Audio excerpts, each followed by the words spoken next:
Has the webinar started? Yes, it has started. Okay. I'll just give everyone a minute to join.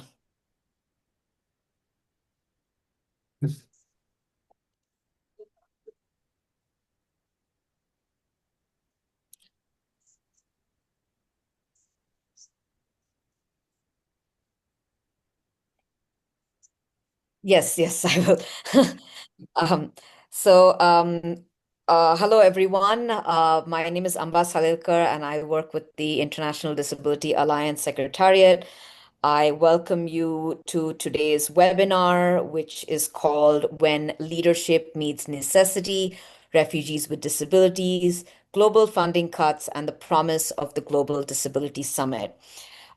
This webinar has been organized or co-organized with the support of the Global Disability Summit and the International Disability Alliance, but has primarily been brought together by the Global Network of Refugees with Disabilities, whose executive director will be moderating this webinar. But before I pass to him, I would like to bring your attention to the accessibility features of this webinar. This webinar is being recorded. This webinar is available in different languages. We have Arabic interpretation, we have Spanish interpretation, we have French interpretation, and we also have Ukrainian interpretation. If you use the globe icon, you will see different options. If you want to use Ukrainian, you have to choose the option that says German. Unfortunately, there was no option for Ukrainian. We also have international sign interpretation as well as closed captions. I will now pass to Julius to take over the moderation of today's webinar, and I wish you all a very great discussion. I request all speakers to keep their cameras off if they're not speaking to conserve bandwidth and to ensure that the international sign interpreters are well spotlighted. Thank you very much. Thank you, Amba. Thanks everyone for coming to this our webinar, When Leadership Meets Necessity, Refugees with Disability, Global Funding Cut, and Promises of Global Disability Summit. This webinar, as you have all heard, is co-organized with the help of the Global Disability Summit Secretariat. We at the Global Refugee Network of Global Network of Refugees with Disability, we took the leadership to brainstorm. This is our own way of celebrating the International Day of Persons with Disability. We thought that partnershiping with IDA and the Global Disability Summit and our partner UNSCR, big thanks to all of them that put in their time and effort to see that this webinar comes to existence. Once again, thank you all. This webinar is only 60 minutes. We're very sensitive to time. So without wasting much of your time, before I go to the agenda proper, I just want to say that the Global Network of Refugees with Disability is a network that is formed to give refugees with disability the space that they need both at national, global, and international level. It's there to fill the gaps that we sometimes see between the main OPDs and also the main refugee NGOs. With that said, we now move to the opening. And for the opening, we have two people who will hear from them, first from UNSCR, and then second from the Global Disability Summit Secretariat. So we'll give the floor to Jackie Kagan, the Deputy Director and Head of the Durable Solution and Fee Protection Service in the Division of International Protection, UNSCR. Jackie, the floor is yours. Thank you very much, Julius. And good morning, good afternoon, good evening to people around the world. Thank you all for being here. So UNHCR remains firmly committed to disability inclusion. It isn't just a policy, it is a firm commitment, and it's a commitment rooted in our age, gender, and diversity policy, in the UN Disability Inclusion Strategy, and our own High Commissioner's strategic directions, which will come to an end next year. We have a 5-year disability action plan that we're turning this commitment into action. We report on progress every year because accountability matters. We've set up a two-track approach, recognizing that it's important both to work on inclusion through mainstreaming across all programs and through the delivery of targeted interventions for those most at risk. And it's been working. In 2024, 3 out of 4 country strategies included disability inclusion. We celebrated an historic moment at the Paris Paralympic Games where refugee athletes won their first ever medals which is proof really that when barriers fall, the potential starts to shine through. The real strength of that work, of course, lies in partnerships like those that are represented today, especially with organizations led by forcibly displaced and stateless persons.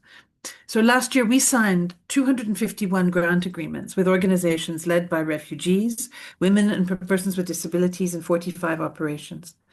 We signed agreements worth more than 2.2 million US dollars, 135% increase from 2023.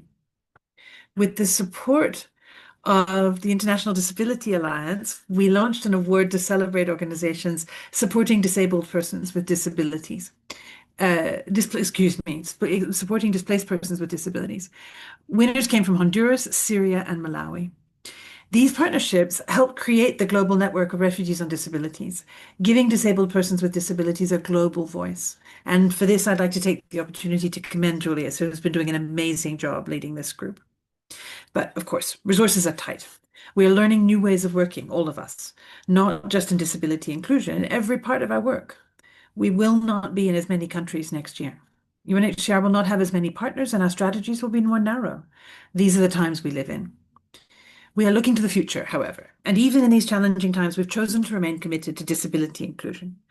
You know that we need to find ways to commit. We know that we need to find ways to commit to continue working with organizations led by displaced, disabled, community women actors, among others.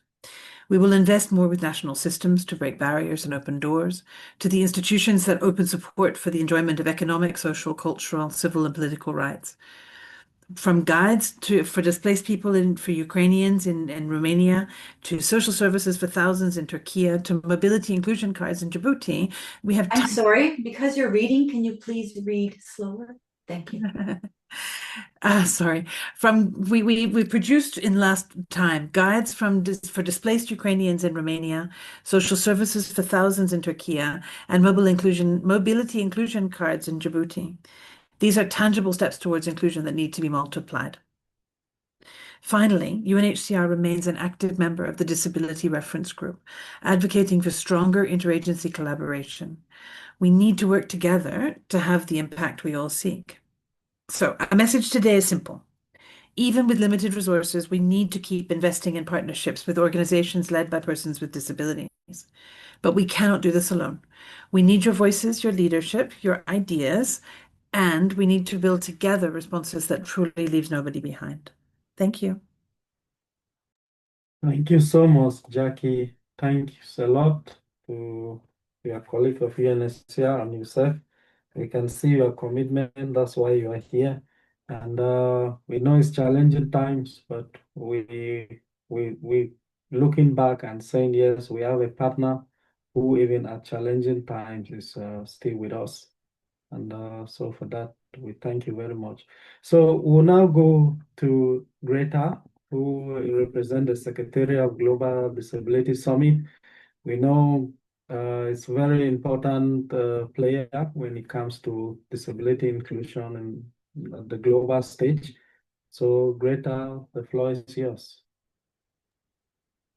Thanks so much, Julius. I'll keep my camera off because I'm not doing very well. But thank you so much for having me here today and for organizing this webinar.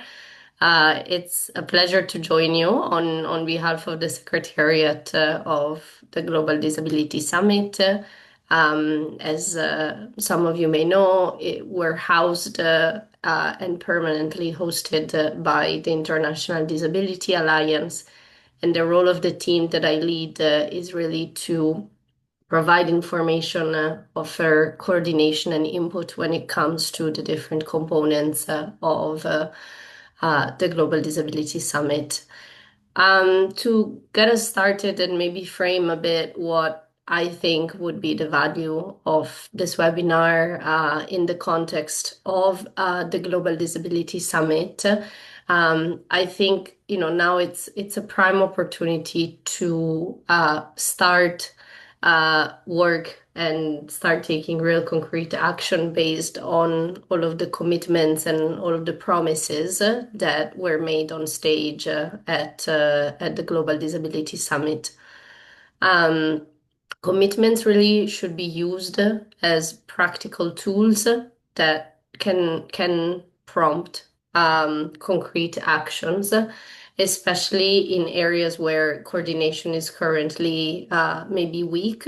And I'm curious to hear today what colleagues think about, the humanitarian and refugee space in this context. And when talking about commitments in a post-summit moment, I really see an opportunity in sitting down, going through the commitments platform, going through the text of the Amman Berlin Declaration that was adopted in Berlin, and ask yourselves very concrete questions. Look at which commitments directly relate to refugee with disabilities. Think about who is already doing work in that specific area and where the gaps may be. See if there are commitments that can potentially be matched, or whether there is an organization that that is already offering specific expertise in an area where a different stakeholder may be looking to implement their commitment. And then finally, of course, ask oneself, what support do OPDs and refugee-led groups need to actually lead on that implementation and advocate for the implementation of commitments. And this is an exercise that at IDA and through the work of the GDS Secretariat, we have been trying to do in the last few months by identifying opportunities to see how different groups can be mobilized and can support this type of conversation and coordination. I've already had a few of these calls with some of you that are in the meeting today to understand how the GDS can be used as a roadmap for partnerships to happen, for efforts to overlap, and also for shared learning to be translated into joint action. And as I mentioned, we've already organized a few other webinars with the same objective as this one around education, around the engagement of parliamentarian groups. We will soon have another one on youth. And I really hope that we continue to do so in the coming months and in the coming 1 or 2 years. Generally speaking, what we're seeing is that many actors and many people have a lot of interest in the commitments and in post-GDS efforts, but they're not always connected to each other or really sure how to go about it. And I think using the commitments as a starting point creates an opportunity to have that structure and to seek efforts for joint implementation. To close my remarks, I would encourage, as you listen to today's experiences and the analysis from all of the experts that are on the panel, to think about where and if there is already a commitment on the table that could support and anchor our next step, or maybe use today's call and sharings as a starting point for further research after the call.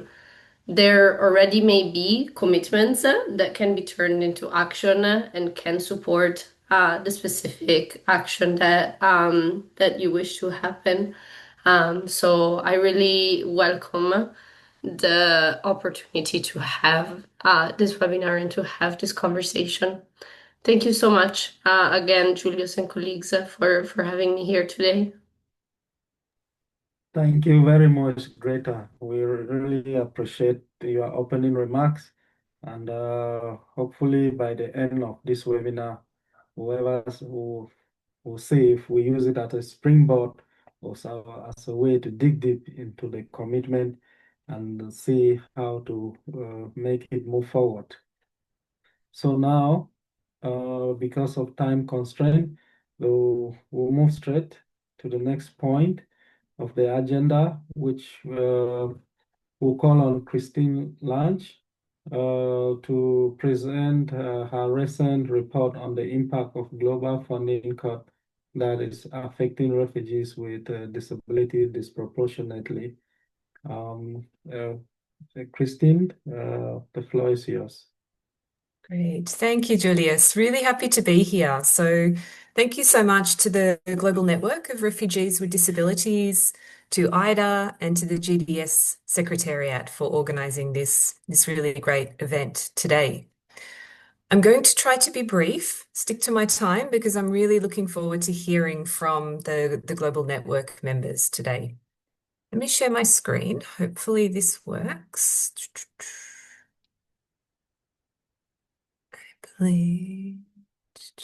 Yes.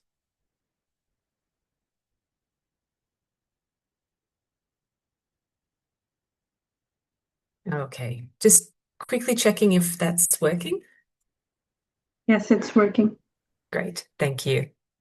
So, as Julius mentioned, I'll be speaking today about a report from the Disability Reference Group on the impact of funding cuts on persons with disabilities.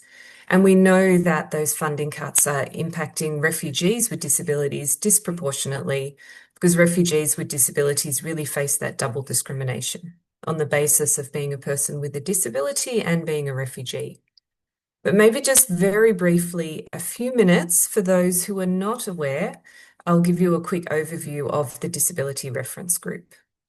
So we are co-chaired by the International Disability Alliance, by IDA, by Humanity and Inclusion, and by UNICEF. We've been active since 2020, since early 2020, and we bring together humanitarian actors and OPDs to work together jointly on disability inclusive humanitarian action, including many members of the Global Network of Refugees with Disabilities. I have on the next slide here just an image of our web page. I will put that in the chat shortly after this presentation, so you can feel free to have a look through yourself. I will also paste the link to join the DRG in case you've not done so already. In terms of our membership, we're now up to nearly 680 members, so we're quite a large network. Over 20% of those members are OPDs.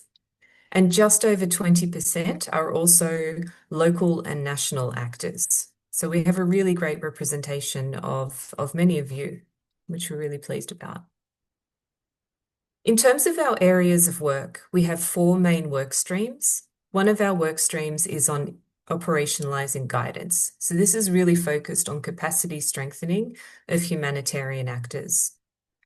We also have one of our key work streams that many of you actually participate in, is on OPD participation and leadership. So this is about creating a space for OPDs and humanitarian actors to exchange on how to strengthen their leadership. We also, as co-chairs, focus on integrating disability inclusion into global processes and systems. And more recently, we've also introduced a new work stream on strengthening coordination of disability inclusion at country level. So as you're aware, in many countries, there may be disability working groups. We also know there are, for example, refugee associations in many countries, and we work to see how we can better coordinate on disability inclusion through those mechanisms. Now, to start delving into the impact of funding cuts, as the DRG, we ourselves have had some direct impact of funding cuts. So just to give you some sense, for example, we were planning 2 regional workshops bringing together OPDs and humanitarian actors. We've had to put those on hold. We've also had to put on hold, for example, we had small grants for local and national OPDs.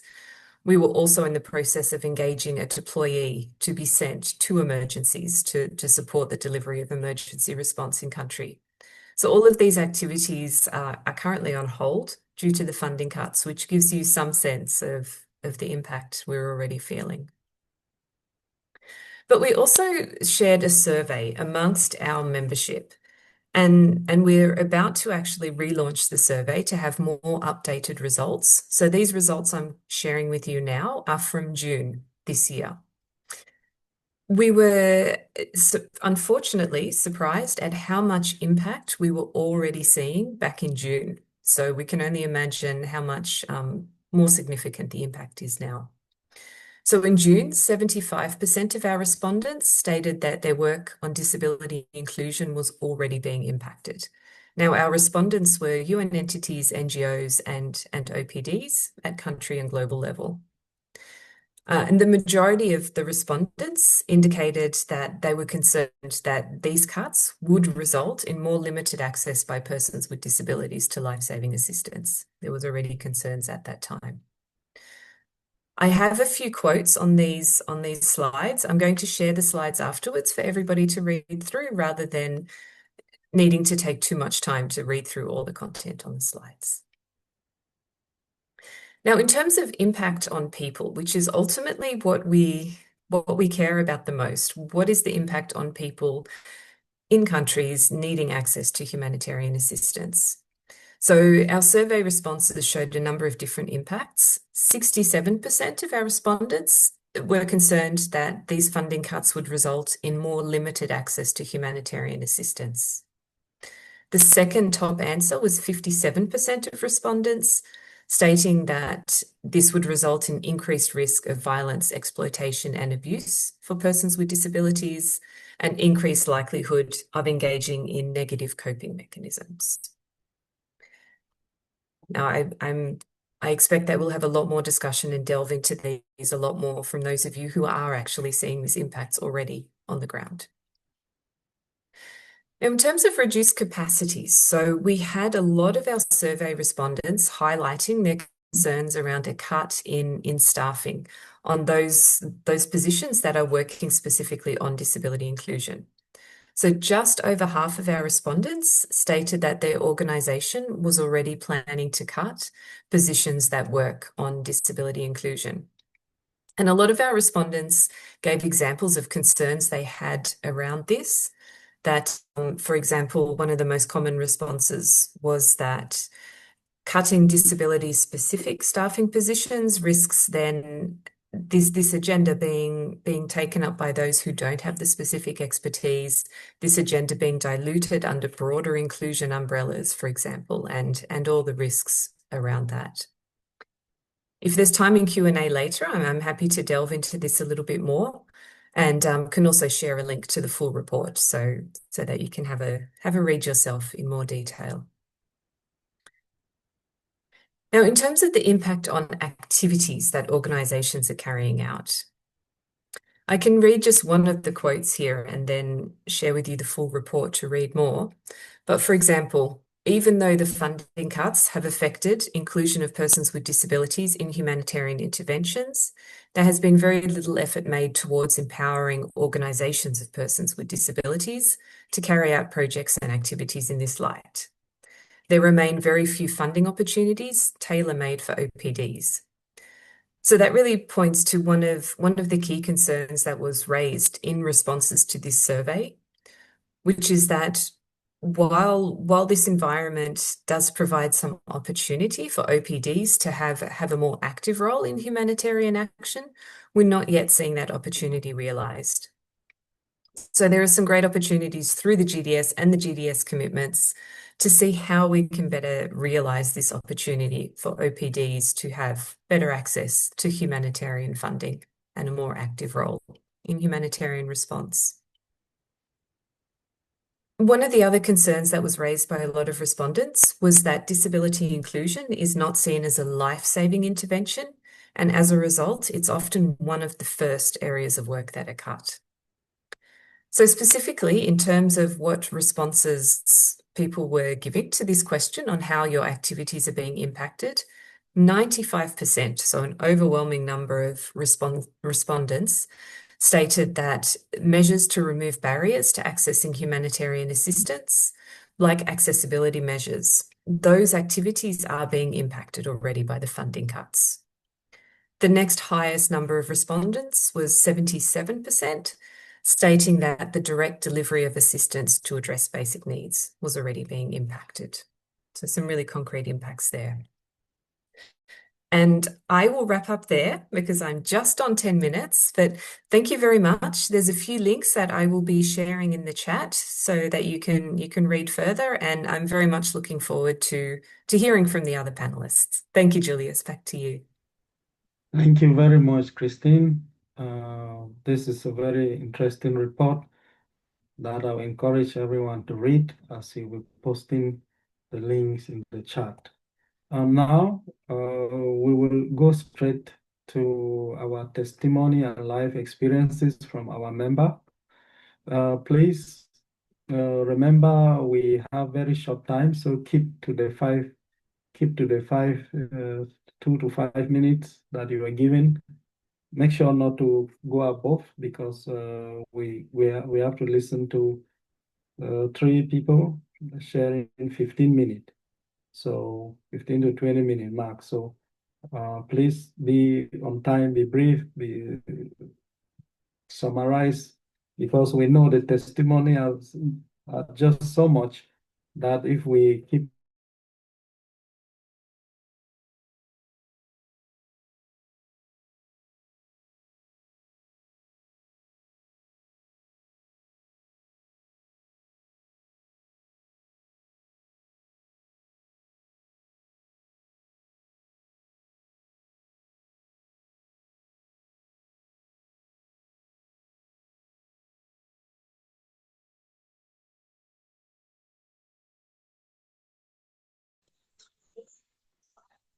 As you know, the world hosts Ugandans, refugees with disabilities, 1.9 million refugees with people from different worlds, different countries and facing wars. And as you know, the survey talks about 1,280 people with disabilities, but also there are also challenges like individuals, 35%. And also another one, 45% children with disabilities. They really miss food, they miss support, they miss education, a lot of things stuff for the needs of children with disabilities. So this cutting of funding, it has really affected a lot of people. This issue of the survey, the challenge of the survey, that they want needs. But if disabilities, this issue of needs and disability, it is a bit something different.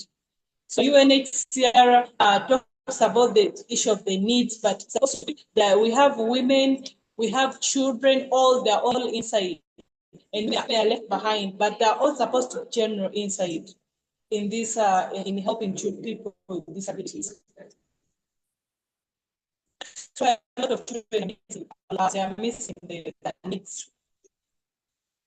2 billion people.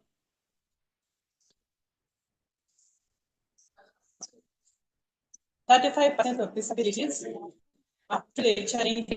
The report is not really clear about the data collection. It's not really clear as the issue of women with disabilities, they really face a lot of violence. they have not people to help them, to serve them, to support them. Women who are staying in the refugee camp, those were women who are educated, who are getting education in the camp, they're only like 20%. A lot of women, they have a number of women who are missing education. And also the use of sign language, the use of braille, it's really a challenge. And also people with physical disabilities, it's really a challenge for them to go to the school, to reach the premises of the schools. And also the wheelchairs are not there. They lack wheelchairs. Really, people with disabilities who are staying in the camp, they are facing a lot of challenges, the refugees. The livelihood, it's also a big challenge. They don't have, and because of the attitudes of the people, the negative attitudes. So when women with disabilities are really having the different disabilities, they don't feel like giving them the support of trying to start small businesses because of their disabilities. And as you know, it has resulted in two begging. Women with disabilities are begging on the road, which is not really a good idea. So that even the families are not supporting them at all. The issue of health, it's really very important. Health is very important. So this issue of the cutting of the funding, it has really resulted for disabilities to face in hospitals. And as you know, many hospitals are very expensive. Women with disabilities cannot afford that. Parents of children with disabilities, parents who are pregnant who have disabilities, they don't have money, they cannot afford to go to the hospital. Women who are almost going to deliver, going to the ward to deliver, to give birth to children, also they face challenges. They really lack a lot of milk for the children, for the baby. As you know, a woman who has giving birth. I cannot go deep because of the time. The recommendations, I really call upon the UNHCR and humanitarian organizations, different organizations, really do a clear research on people with disabilities and also get the right information.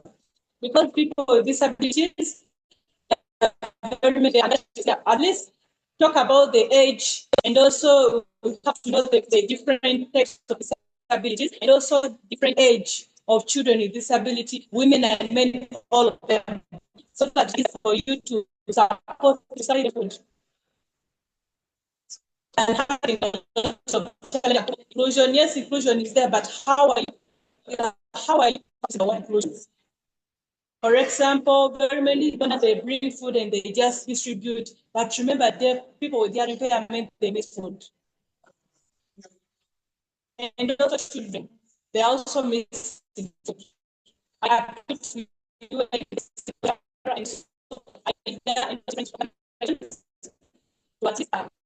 get clear data information. It's really very important because from here, it will guide us on how to tackle personal disabilities. Inclusive education, they should also give funding. They should select how they can support the percent of personal disabilities. Yes, all they have to be in the same in the same school, but the percentage of disabilities. Okay, Caroline. Very many persons with disabilities. We'll have to leave it there with you, Caroline. You're far above time. You're 2 minutes above your time.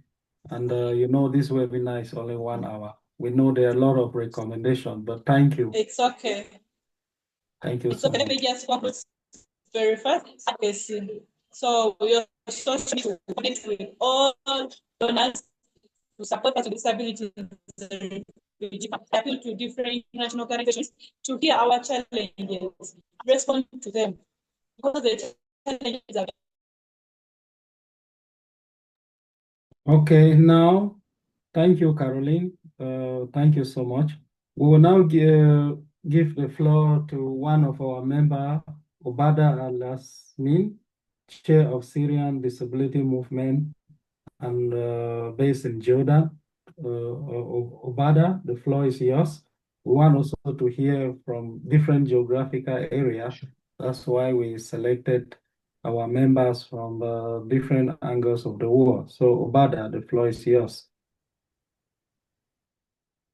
شكرا جيليوس. مساء الخير جميعا، يسعدني أكون اليوم موجود بينكم كعضو بالشبكة وممثل عن a اللاجئين member of the network and representative of people with disability in the Middle East. I don't want to repeat what my colleague Caroline said. There are some similar challenges, but I'm going to refer to challenges that I've received from the movement in different areas or countries in the Middle East. One of the major challenges are the legal challenges, especially when it comes to the cases of access to work or labor market and residence permit, especially when it comes to the Syrian refugees. After the regime has fallen, many refugees and asylum seekers has to leave because of lots of pressures, strict laws and regulations. Anyone who could have violated is in danger of deportation, especially when it comes to work. He is unable to get a work permit to be able to do some professions or get some job opportunities. He is at risk of deportation as well. It's very costly to get a work permit, especially for people who are from disability, more liable to poverty, especially because of what they're facing in the communities. On top of that, there has been a fund reduction, a cuts of funds, especially for people with challenges to access services by the governments or even the financial aids and benefits and educational healthcare services. There is a renowned circle, vicious circle, which is poverty led to deterioration of healthcare led to disability. People with disability in the area are limited in terms of having access to healthcare services.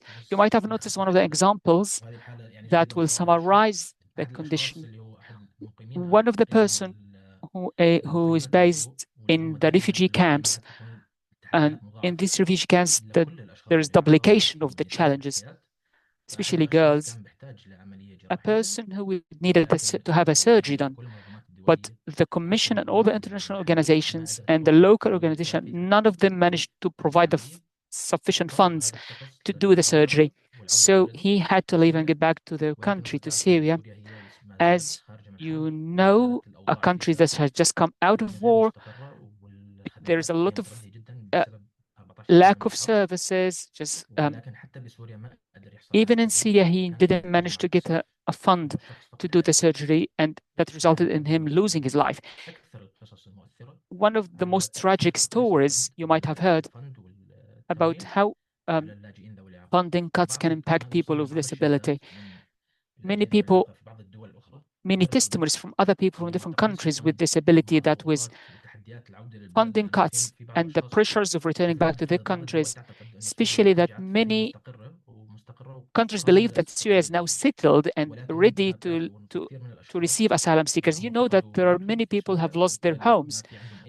They have no adobe in between of the challenges of having a permit and resident status and returning back to Syria. They are in this limbo. They have suicidal thoughts, unfortunately. Poverty has deteriorated not also health conditions, but people that led to people losing their lives and having suicidal thoughts. On top of that, we know that many people with disability, many of the challenges they're facing are doubled, especially women's. It's tripled because they have many bases based on nationality, on sex, on disability.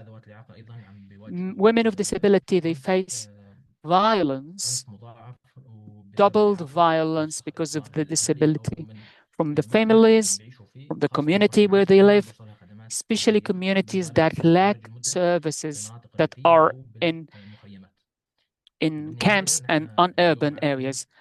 At the end, when we present these services, they have to consider the needs of people with disability, but that doesn't happen. even when we had funds, the services didn't meet the needs of people with disability. For example, equipments that may need to be repaired or fixed periodically. We didn't pay attention to people with disability who need medications. Some of them need a diet, especially with mental disabilities. Some people pay more costs to use transportation in order to have access to services.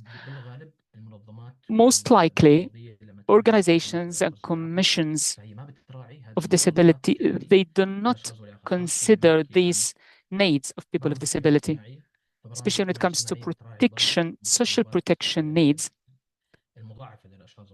It doesn't take in consideration these doubled needs. I don't want to take much of your time because there are many testimonies. These are the messages I wanted to relay, and thank you so much for giving me the chance.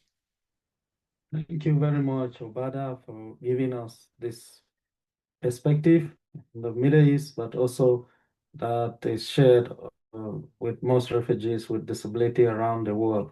We'll continue the round of experiences. Now we'll be in Europe, precisely in Ireland. And for that, we'll call on Mohammed Kamara. He'll give us the floor. You just tell us, you have 5 minutes to tell us about the challenges and your own experiences. How is it there? You have the floor, Mohammed. Hello, everyone. As Julius said, my name is Mohammed, and I am based here in Ireland representing the movement of asylum seekers for persons with disability. As we mark the International Day for Persons with Disability, we come together to celebrate resilience, to demand dignity, and to speak truth to power. Yet the truth we must speak today is painful. The rights of asylum seekers with disability are under severe attack, not by war or persecution alone, but by deliberate funding cut that strips away the very support system they depend on to survive the asylum process. Most of my points have been already highlighted by Stringer's presentation, so I would like to give a personal perspective of these points. Imagine organizations having funding cuts, and as a person with a disability myself, I've been in Ireland for almost 4 years now and still not been granted neither a refugee, a temporal, or a permission to remain, even though my claims were based on a specific group which puts threat to my life, causing the death of my mom and the death of my stepdad, and now render me an orphan. I have still not been able to granted a permission, not either based on my case nor on my disability status. This is a big violation to the UNCRPD. And so, before leaving Africa, I was told Europe is a holder of human rights, but my experience now is saying otherwise. So today, we say these courts do not save money, but they shift the cost to other institutions. And these other institutions, which aid individuals like us, are slowly dying. And our voices in the system is diminishing. And so is our life. Instead of protection, we are at risk. And so today, we want to call on government to restore and ring-fence funding for specialized legal aid, expert medical reports, and accessible reception conditions. Here in Ireland, reception conditions are getting worse every day. As maybe some of you may be aware, there are new regulations being passed by Ireland to create more worsened situations in the reception conditions. And so we call on government to oblige to their legal obligations to protect us And to the European Commission, stop treating disability as a footnote in the new pact on migration and asylum. Make disability specific safeguard and funding mandatory, not voluntary. And to all of us here, stand with the organizations that are still fighting, donate, volunteer, amplify their voices, because when they fall silent, disabled asylum seekers become invisible, and invisibility in the asylum system is a death sentence. Let us commit today to fight for a world where the right to seek asylum does not depend on whether a government balances its budget by cutting the lifeline of the most vulnerable. Thank you very much, Julius. Thank you so much, Mohammed, for that wonderful testimony and personal experience. We hope that's why this network is born, to give people like you a voice to the national, regional, and global stage to air out what you think. So from Europe, we'll move to United States. Mustafa will have the floor and tell us how is it there. You introduce yourself and you have 5 minutes, Mustafa. Thank you very much, Julius. I'm honored to be here. My name is Mustafa Rafat. I am a person with lived experience, refugee lived experience, and a person with disabilities. I'm also a delegate for Refugee Congress representing Missouri, the state of Missouri. So the funding cut has severely impacted refugees with disabilities.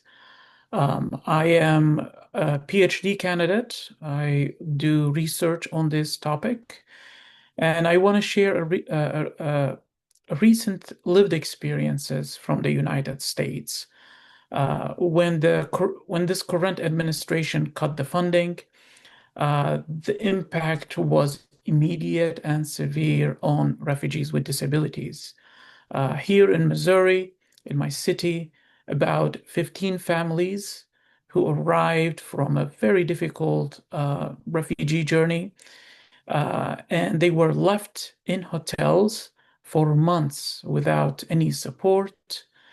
And a family that I worked with who had two children with disabilities. The father was a person with disabilities.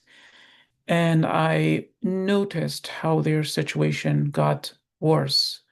They were trapped in a small room in a hotel that was away from the city, that was away from hospitals, from transportation, school, and even a market to buy food. So they were going hungry for many days. And I noticed how their well-being got worse. And even though they got help after more than 5 months, they are still struggling because they lost these precious times that they were trapped in hotels. So what that means is that refugees with disabilities are severely impacted when these funding cuts that are arbitrary, that doesn't account that there are population that requires consistent support. And alongside the impact of funding cuts in my research and the work I do in this area, one things I noticed that it really slowed down the progress that we were making to build a system that identifies refugees with disabilities when they enter the United States. So in order for us to track their well-being, to track the type of challenges, the type of support that this population needs. Because in this current situations, for example, if a deaf refugee enters the United States, there is no way to provide like sign language, for example, Arabic or Afghan or other sign language for them. And if we don't have a solid system that tracks, that first identifies refugees with disabilities and second tracks their progress, And unfortunately, we are not, being able to understand the systemic and structural challenges this population faces. So my message is that funding cuts is essential. Funding cuts it severely impacts this population in every aspect of this population, whether we are looking at health, education, employment, and other areas. And I urge everyone to document these issues so we have a solid research, solid report that explains how these fundings impact this population. With that being said, I want to thank you for including me in this discussion. Thank you very much, Mustafa, sorry. Sometimes we think that in the United States it's a heaven, but hearing from this, we see that sometimes it doesn't matter the location. It's something that is discrimination against refugee and person with disability. It's kind of like systemic, I would say, everywhere. So your presentation will usher us now into the panel discussion where we'll call on Gordon, Eham, Jackie, and Christine to put on your cameras, and let's just reflect on all what has been said. And you can also tell us also how we can navigate all of these challenges we've heard from this testimony in these difficult times, despite this pressure on resources. So I will start with Gordon and Eham because they haven't yet spoken. Maybe we go with you first, Gordon. What's your take hearing all these testimonies right now and the way forward with this pressure on resources? Yeah, thank you very much, Julius. So my name is Gordon Rattray. I work for the International Disability Alliance.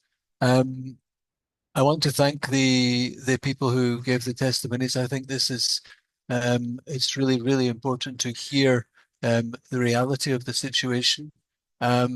We speak a lot of the time about the theory and the plans, and we hear second-hand information, but to hear it firsthand from people is really important. I was going to take some time to talk about the importance of the humanitarian reset, which was announced in March 2025, so March this year, with the intention of making aid more effective, considering the record high needs and the record low funding, and how the reset should be an opportunity to support people with disabilities through their representative organizations. So the idea of localization, meaning that OPDs, organizations of people with disabilities, should get more focus. I think the reality is that people with disabilities and their organizations are more likely to be pushed out. They're always the last included and the first to be forgotten. And therefore, I think it's even more important now that we come back to the basics. We remind the duty bearers, being the humanitarian agencies and the governments, of their responsibilities under the UN Convention on the Rights of Persons with Disabilities, and to apply the IASC guidelines on inclusion of people with disabilities. The testimonies that we've heard have made this even more obvious. And I don't want to take too much time, but just maybe one last thing that I would say there is that even if the concept of localization is being achieved to some degree, the question I would pose is it breaking the internal cycles of exclusion that people with disabilities face on a day-to-day basis in their countries? So even if even if decisions are made at local and national level, is it really going to impact people with disabilities who are already facing exclusion within the systems that operate at local and national level? Again, in the interest of time, I stop there. I hope that's useful. Thank you so much, Gordon. I think your insight on this topic is very enriching and very, very much needed. We go to Eham, the same question, hearing all this testimony, what's your reflection, and how do you think we can move forward in this era with pressure on resources? Eham, the floor is yours. Thank you very much, Julius. Good morning, good afternoon to all colleagues. It's my pleasure to contribute in this important conversation.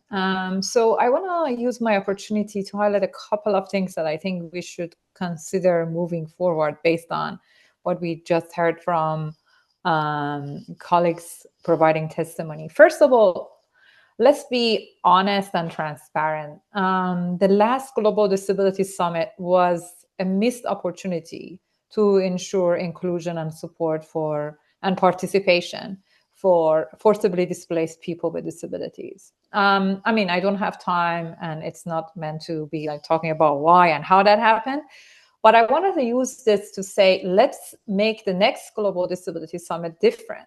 And I think this is something that should be started from yesterday, giving opportunity. And I think this webinar today is actually a wonderful step forward towards that goal. And I really hope that this collaboration, this exchange between the refugees with disabilities and their representative organizations and the Global Disability Summit continues.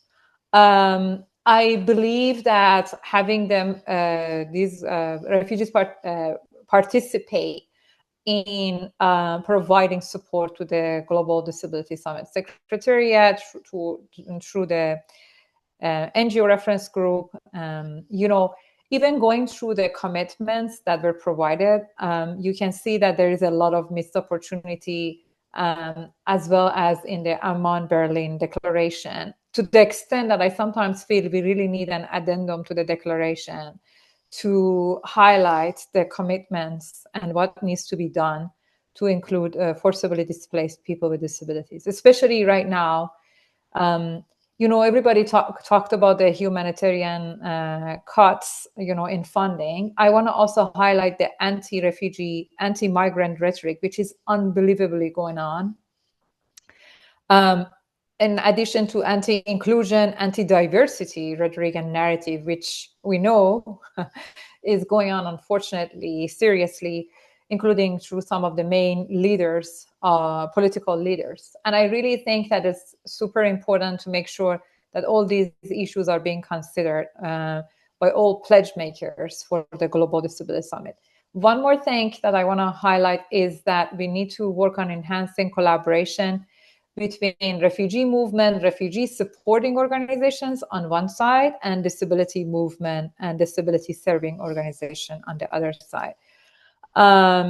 Because these two movements together, and only through exchange, collaboration, and mutually reinforcing messages, we can make sure that refugees with disabilities are being included and can participate in all the actions that are being done to somehow address the chaos that we are facing right now. So yeah, I really welcome this webinar, and I hope that this is just the first step towards the long road that we have. We're having the Global Refugee Forum review on the way. We have the Global Refugee Forum, the third one in 2027. And then we have the 2028 Global Disability Summit. And I hope that in a few years, we can celebrate lots of commitments to advance inclusion and participation of refugees with disabilities and their representative organization. Thank you so much, Julius, and over to you. Thank you very much, Eham. It's wonderful. Your input is right on point. Then, due to time constraint, we'll go to Jackie. You've heard the testimony. We know it's difficult time with the funding pressure. So what do we do, Jackie? First of all, Ilham's my new favorite person. I think she's really got the answer, right? We cannot continue to live in our silos. So I'll come back to that. I think it's a circle. Mohammed said it. Human rights are not owned by any one group. They're owned by everybody, and the challenges to them can be found absolutely everywhere, which means that we have absolutely difficulties, but also opportunities in every corner of the world. And that really behooves us then to think differently about how we include human beings of all stripes, of all shapes and sizes in our in our work as we go forward. So UNHCR's current approach is to prioritize inclusion generally, right? To find ways to support host states and communities exactly through the inclusion of refugees in the national systems that offer human rights protections to those who are nationals or otherwise living in the country lawfully. That was what we did with the Global Compact on Refugees, which was agreed at the General Assembly in 2018. And it was really designed to invest in bringing others to contribute to displacement responses and solutions generally. We're learning to avoid parallel systems. It's hard, but we're learning to invest in what we have for the benefit of hosts and nationals and displaced populations. But the challenge, of course, and often as this evening, the joy is to ensure that those institutions and systems we work with are truly inclusive. Our age, gender, and diversity policy asks us to look at situations through the full kaleidoscope of human experience. But as I already said, we are recognizing the importance of disability and that work. Caroline said it actually, that we have to start with information and with collaboration with people with disabilities themselves, adults, children, young people, the elderly, everybody. And it includes really a determination to see the types of barriers that humans face. And I think that's really the challenge that my colleagues and I have now. Of course, Kristen's presentation was clear and it was accurate. We don't have any more expert staff. We don't have time for handover. We are missing that long-term history with community-led organizations. We don't have money for specialized and targeted programming. And as Obada said, when things break, we don't have the funds to invest in all of the parts of the fix that are needed for persons with disabilities to gain true access. The trouble that we have is that the same issues are affecting every part of our work, including asylum system strengthening, the work for which we are uniquely equipped as UNHCR. We can't do everything, but we have identified disability as one area we want to find to try, which means that we have already reached out to donors. We have told them what we have achieved before and the direction we plan to take. And we are looking for more donors, of course. And of course, we need more partners, including those organizations led by persons with disabilities. We need to truly collaborate. We cannot live in splendid isolation. Gordon and Ellen were right. We can't keep working in our silos. And that requires us to really think about a change, which requires a new plan. So I guess the challenge then is that we do that together, that we start here, we start in places in fora like this, and then we start to unpack practically, country by country, situation by situation, and we keep the doors open so that we can listen to ideas and we can see if we can be thoughtful and creative with the little that we still have. Thank you. Thank you, Jackie. Thank you so much. I think you really said it all. No need to emphasize. We now go to Christine. Same question. Listening to the testimony and pressure on the funding, what's the way forward? What do you see we can do?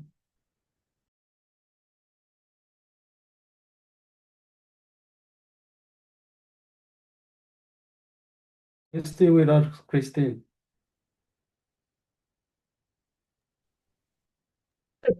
Apologies, Julius. My apologies. I'm actually just needing to jump off for another call. I'm really sorry. Okay, no worries. Yes, we understand. So, thanks all our panel. We will end.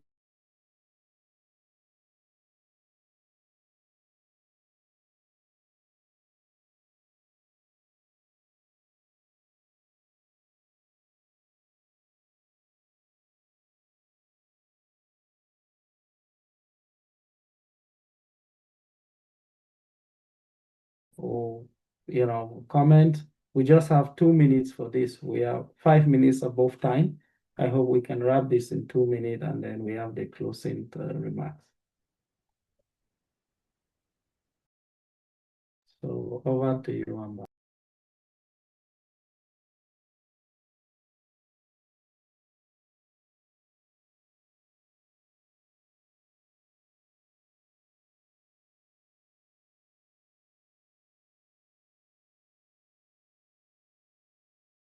Oh, people could not write in the chat. We have two hands up. Maybe we take the hands up. We have Mobamba, James, and Jules.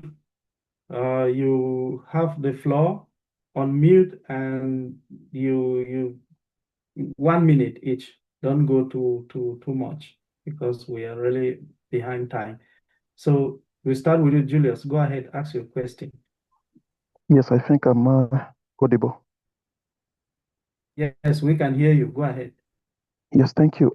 Mine is just it is not a question, but I want to highlight something on what Elam and others have raised. So the importance of this disability inclusion and this webinar, I think it is very, very crucial to work on policies. So, because if we have good policies, I think everything toward persons with disabilities in our different areas will be very effective. Because the national government or all the policies can also influence the implementation of many things, many organizations around the world to implement, to support persons with disabilities by thinking about those four barriers: attitude, communication barriers, so accessibility, and also the same policies. So for me, we as a global network, better we work hand on hand with all stakeholders to influence the government and all stakeholders or decision making to think on the good policies that can support persons with disabilities. Back to you, Julius. Thank you very much. We go to James. Be very fast, James.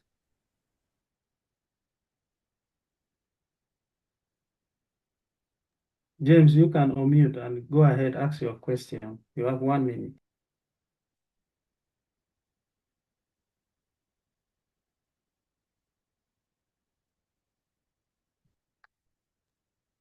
Can you hear us, James? Okay, maybe due to network connection, we will not get the intervention from James. So that brings us now to the closing remarks. I want really to thank everybody who has taken their time far beyond the scheduled time to be here with us. Thank you so much, Jackie and colleague from UNHCR. I also want to thank Ida. I want to thank the interpreters. I want to thank the translators. Thanks to everybody. Thanks to Ida team and the Global Disability Secretariat for hosting and financing this webinar. As Eham said, this is just the beginning of our collaboration. We look forward to make it even better and more better and better as we go ahead.